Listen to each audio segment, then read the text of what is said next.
Oh, hey! Oh, man, good deal. All right. Now we can get into the real class. Yeah, now. Welcome to the podcast.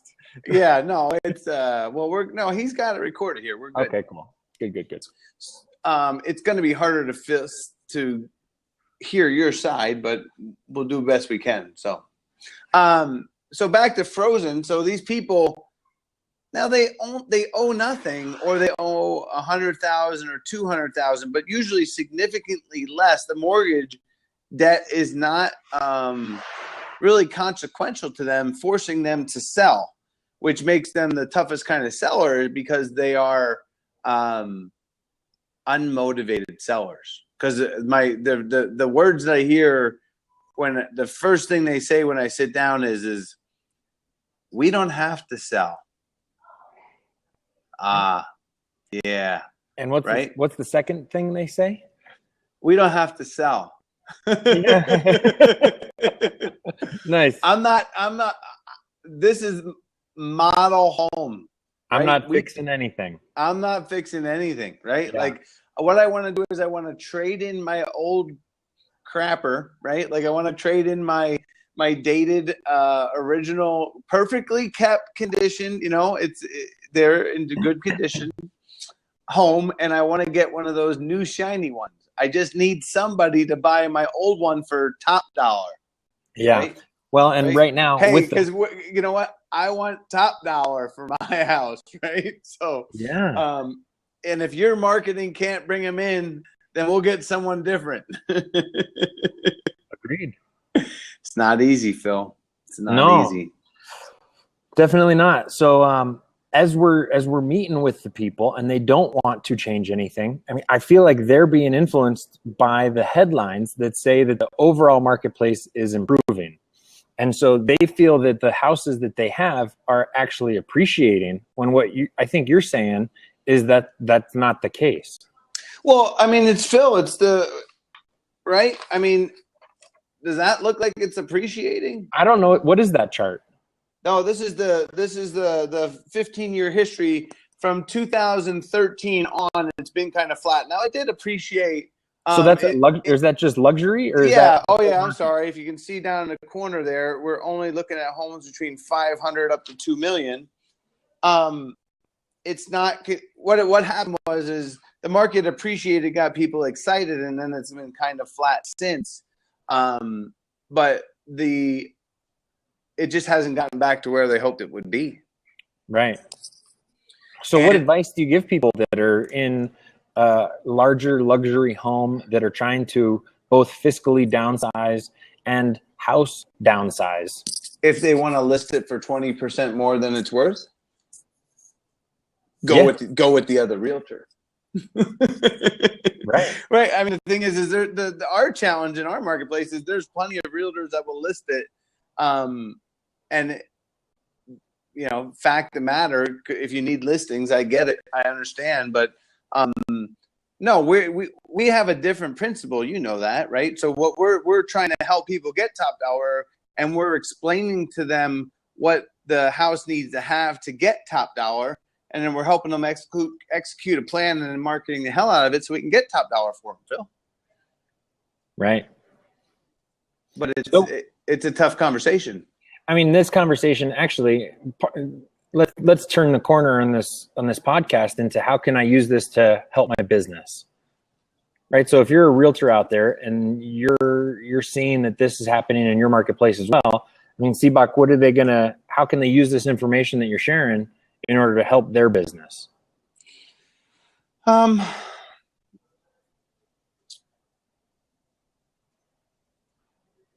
think they can start by starting the education process and keep them from the frustration of hating them when they list a house and they can't get the number. I think there's a lot of frustration that goes with the realtor dealing with their client and their unhappiness.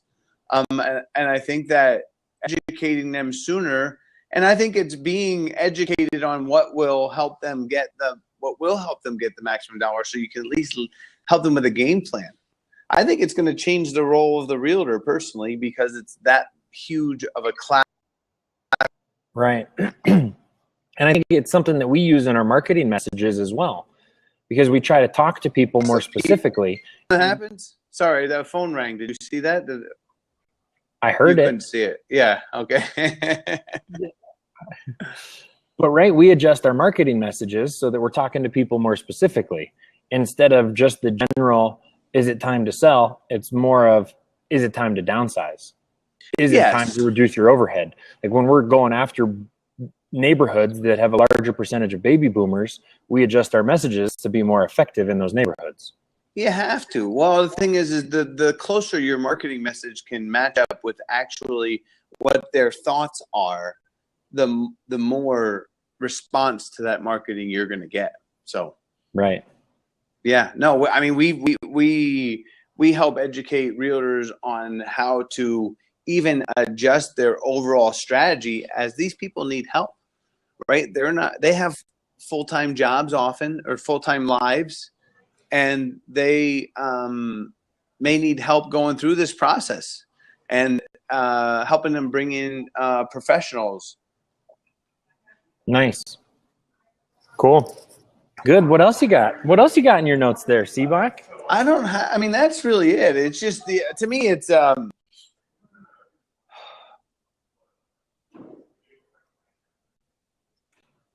it's fighting through it. It's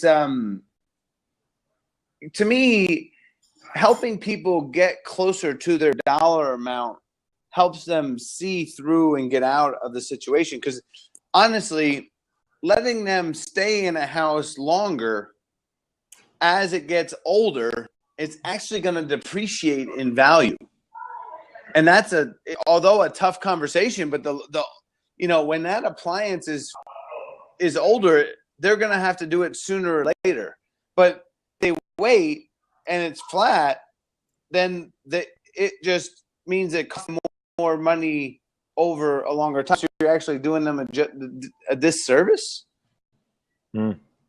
without knowing it. By not knowing it, you're if it's going to be worth the same thing in 3 years, and it's or less, right? When an air conditioning unit is 12 years old, and now the air conditioning unit, you can get more for it now than when you can when it's 18 years old. But I mean, right. But it's even the upgrades in the house. It's like, I don't know that brass is coming back in, although I did hear some lady told me they were talking about it on HGTV. I said they cover everything on that television show. Yeah.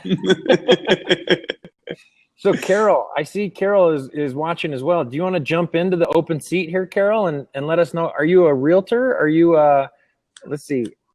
Let me see if I can find out here. Because I see it looks like your blab handle has homes in it. I'm curious if you're seeing this in your marketplace as well. And where are you from?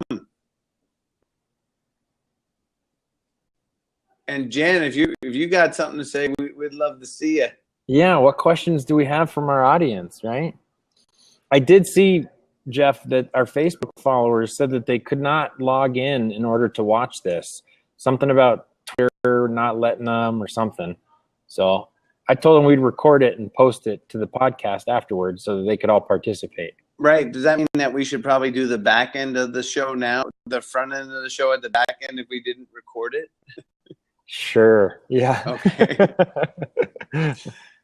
So those that joined us in the front end of Blab and got it, that's really the end of the show. But for those on Facebook Live, let's get to the rest of it. Yeah, let's start it again. Jeff Sibbach. How you doing? I think we got the beginning of Frozen there. I was going to jump in and talk about, I guess yeah. I don't know. How you want to play it, Phil? I think that we shut this one down and let's just re-record it post production. Yeah. Okay. Exactly. Actually, just go to Facebook Live and record it. Something, I don't know. But I think that's good.